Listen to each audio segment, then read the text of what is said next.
Hello, we are the Justified Agents of Ashai. I am Jonik Caliph. And I'm esoteric. Today, we're talking about Season 1, Episode 5 of A Night of the Seven Kingdoms, entitled In the Name of the Mother. In this video, we're going to talk about the flashback scenes. So, we're at the tournament. Dunc gets knocked out at the trial, and suddenly he recalls a pivotal time in his life. We're taken back to his childhood, when he's about, I don't know, what, 10, 12, something like that. Looks like it, yeah. And he's in Flea Bottom, which is in King's Landing, right after the Blackfire Rebellion. And Dunc is that things are going to be better. They're going to get some bread. And, it's going to be a great world now that the rebellion's over. The flashback, I think, obviously is showing a lot about his psyche at the moment. I was thinking to myself, like, why is he thinking about these specific things? He had his whole life, and we get this one snippet of his life. Dunc gets injured pretty severely and is kind of like knocked out. He's thinking probably at this moment that he might die. He's in the trial by 7, which is a trial by combat to the death or till somebody yields. But most of the time, trial by combats are not yields. They are to the death. And he's not like he gets, he's knocked out, and he goes back to this moment in time where he also on a battlefield. But on the battlefield that he flashes back, he runs into another man laid out and injured. He went to the battle scene because he's poor, and he is salvaging horseshoes and other things that he could sell from the dead, or in this case, the dying. He didn't know the person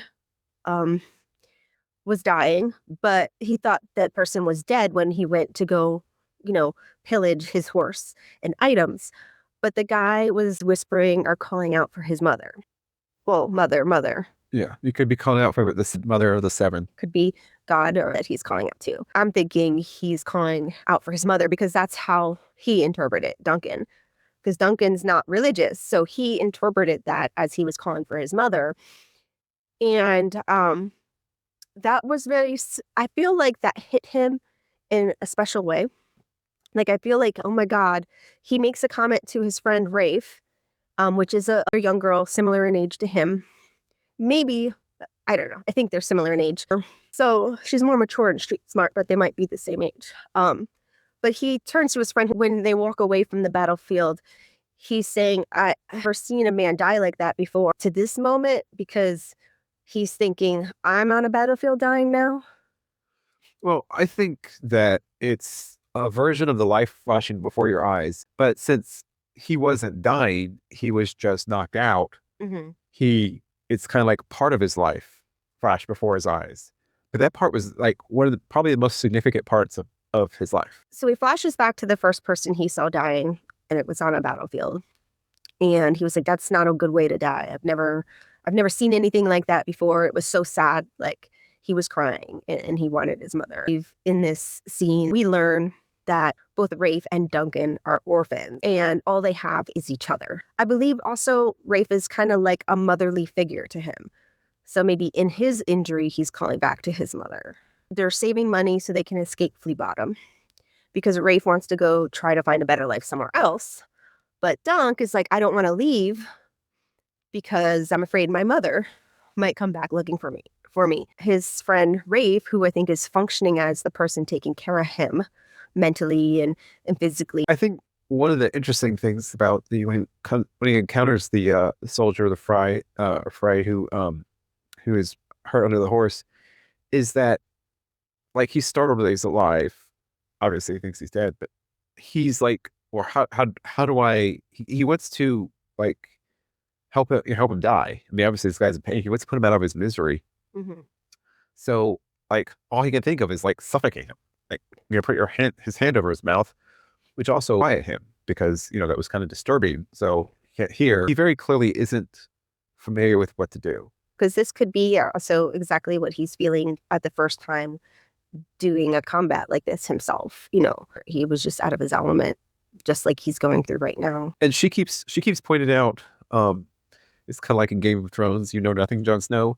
I think a lot of people keep telling Dunc that he doesn't know anything. And so when he tries to do this, she's like, what are you doing? You're doing it wrong. You shouldn't do this. And then when he is dead, she has to explain to him, you're supposed to say words. She is constantly in this mode of she's explaining to him how things go. She's not thinking about taking care of him or making him feel better. She's just thinking about what kind of money she can get. But telling him, I think Dunc was trying to do an act of mercy because he's like, the scene was upsetting him. And so Rafe comes and corrects him, says we should keep him alive. They try to save him. But he does, unfortunately, wind up passing. They're happy. They're like optimistic. They're hopeful. Well, she is. She's like, we're going to go to the free cities and we're going to have a good life. And he's like, basically, his mentality was, what if this shit town, Flea Bottom, is the best there is? We could have a better life. And he was kind of like, I don't know if anything's going to change when we move. And a matter of fact, they find out when they don't have enough money. They thought they would be able to leave with the money they got from the battlefield. But they didn't have enough yet, so they had to go back more. And again, this is kind of him wanting to stay in Flea Bottom. It's going to get better because the war is over and things maybe what might improve. But she was like, no, that's not the way the world works. She said that nothing is over, meaning the war. No one ever forgets shit.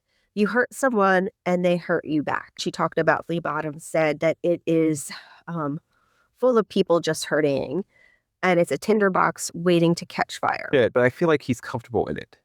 Like he doesn't want to change. Whereas she's like, she has this hope. And it kind of reminds me of what X said after the second song on the third episode, when he said, her name is Hope. And she's there for all who caused it. I think he's fearful of change. He's fearful of, so his hope is that they don't have to change. And Rafe tells him nothing ever came from those who are just waiting around and doing nothing. That you have to keep moving. You have to do something. You got to be active in your life, proactive, and make the things you want to happen. And she specifically told him, if you want a family, find your people. And I think that's why she wanted to move away. That sets up the confrontation with the boy Alistair, who has lost a hand. He's obviously a thief. He lost a hand for stealing.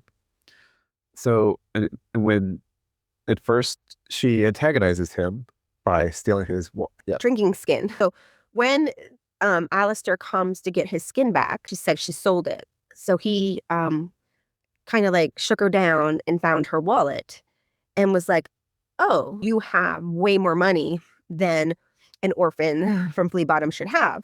You stole this from somebody. He was like, stealing from dead nobles is still stealing from nobles. And Dunc goes, and what do you call stealing from us?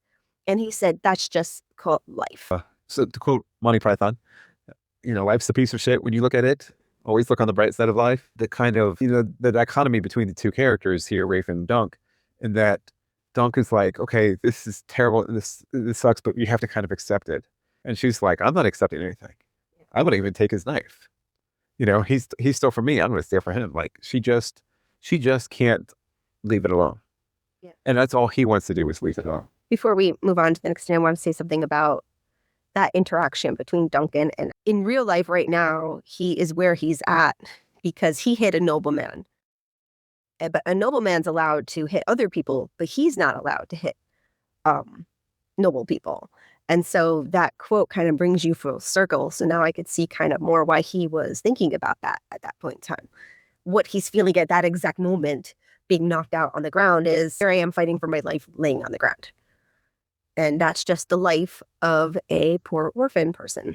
If you have the life of a noble, it's a completely different life. That sets up the scene where Alistair and his companion attack Rafe. He stole the money and he's continuing to shake her down, but he gets distracted by another fight. She steals his knife and runs away. There's also that scene where he's playing with her hair.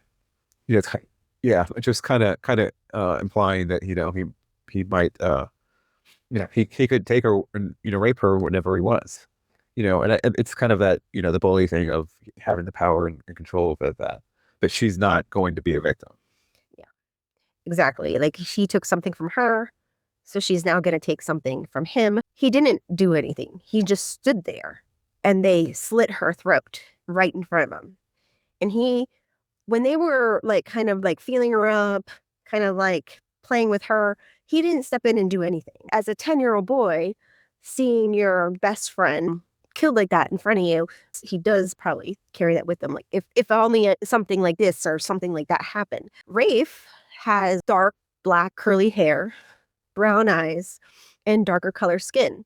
And Tanzel reminds me of Rafe, but grown up. And I'm wondering if what drove him to be a knight was this exact moment. Because he sat there and did nothing and he didn't protect her. Absolutely. And when it happened, when he saw her die, he flipped the switch. Yeah. He no longer cared about anything else. He didn't care about his own life. He was in a situation where he could die very easily. But he didn't care. He was thinking one thought, and that is that. So I absolutely think that's a great point. Okay, so watch my short to see more about how Rafe changed his life and how that was. So he's in the middle of a battle that he's probably going to lose, and he'll get seriously injured and may die. Yeah, he got speared in the calf and by Alistair. And when he's sitting there in real life, passed out, he had a lance speared through his belly. So it was another time where he was like pretty badly injured, and that was probably the first time he had a severe. So he's injured. He's up against two bigger, older kids who are much more capable of fighting and have weapons, and he has nothing but his rage. But then who comes and saves the day? But a drunken knight who happened to be in the tavern right next door, and who Arlen comes out and says the name of the episode and the name of the mother. You don't need to cry. I could see you crying. Did you? It was very sad. Okay. He says, in the name of the mother, leave that boy be. He is trying to defend the innocent. He's even going up against 2 against 1 because Dunc is certainly no help to this. But the difference is he is a trained knight. He has a broadsword, and he is, even in his drunken state, is more than capable of handling 2 thugs. And also what Sir Arlen's intervention allows him to do is go comfort Rafe in her last moments. And it was almost like in a moment that she gave him that drive to leave, that drive to find something better, that drive to get out of there, because he clearly didn't have it without her. So maybe I have to get out of here. Because that's probably that's why she died, is because he took their money, so she probably took his dagger so she can go sell it to get the money back. And in a way, that's dying for Dunc. So that sets up the last part of this flashback, right? And that's where we see Dunc following Sir Arlen at a distance, watching his behavior as he talks to the horses, as he drinks and sings and, fights shadows and, those type of things. I could not understand why Dunc wouldn't approach him. Why do you think Dunc wouldn't approach him? Dunc, because he's only 10 or 11, is just trailing him kind of like a lost puppy dog. And he's waiting for him to say, someone else to take the lead, or, and to say, I'll take care of you. I think that he doesn't want to beg someone to be his friend, to be his person. So he's following him around, letting him know, hey, you saved my life. I feel safe around you. I think that's why he followed him, is he didn't walk out of the town by himself. I mean, Sir Arlen left the city, which Dunc said he didn't want to do. He followed Arlen for, seems like, a week. Maybe he just didn't know how. He just didn't know. He didn't know anything. Back to, you don't Would have been easy just to say thank you. Thank you back there, sir. He's probably very much in shock about what happens, and he's grabbing onto whatever feels safe in that moment, because you have to not feel safe. Your friend's got her throat cut in front of you, and then you got attacked and impaled by a spear. He's on the verge of dying, right? He's cold. He's suffering from exposure. He's shivering, and the knight has a fire, and he still won't. Yeah, because I think it's just about him feeling safe. I take back what I said earlier. Maybe he just wanted to be near him, because if someone tried to attack him, Sir Arlen would come to his rescue. So he just felt safe in his orbit. And it does seem like from other episodes that Duncan didn't expect the guy to adopt him. He said specifically, I was nobody to him, and I wasn't his family, and I wasn't some noble kid, you know, who you're doing a favor for so that you look good for a noble. Like he was like, he was amazing because he took me on and took care of me and raised me. And I think he wasn't expecting that. So Now, something that happened near there, I want to bring up, which is when he's trying on, right, he uses the sword and he's fighting with a sword, and he goes to try on the helmet, and that is obviously kind of a reminiscent of when Egg kind of did a similar thing with Dunc.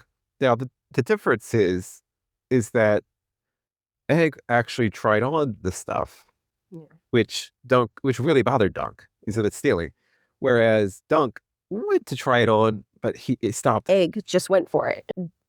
They were kind of doing the same thing, following a knight around, except Egg and Dunk's personality were just a little bit different, where Egg was actually going up to him and interacting and pursuing him much more aggressively. And the flashback ends with Sir Arlen telling Dunc to get up. Yeah. Which is also parallels with Egg shouting at him to get up. Yeah. So we see kind of the father and son, the father of Arwen, the father being role of Arwen and the son being Egg, coming together in this moment, and this moment kind of brings his past and his future together. This is what he has to fight for. And this is when he gets up. And the rest of it we'll talk about in the next episode.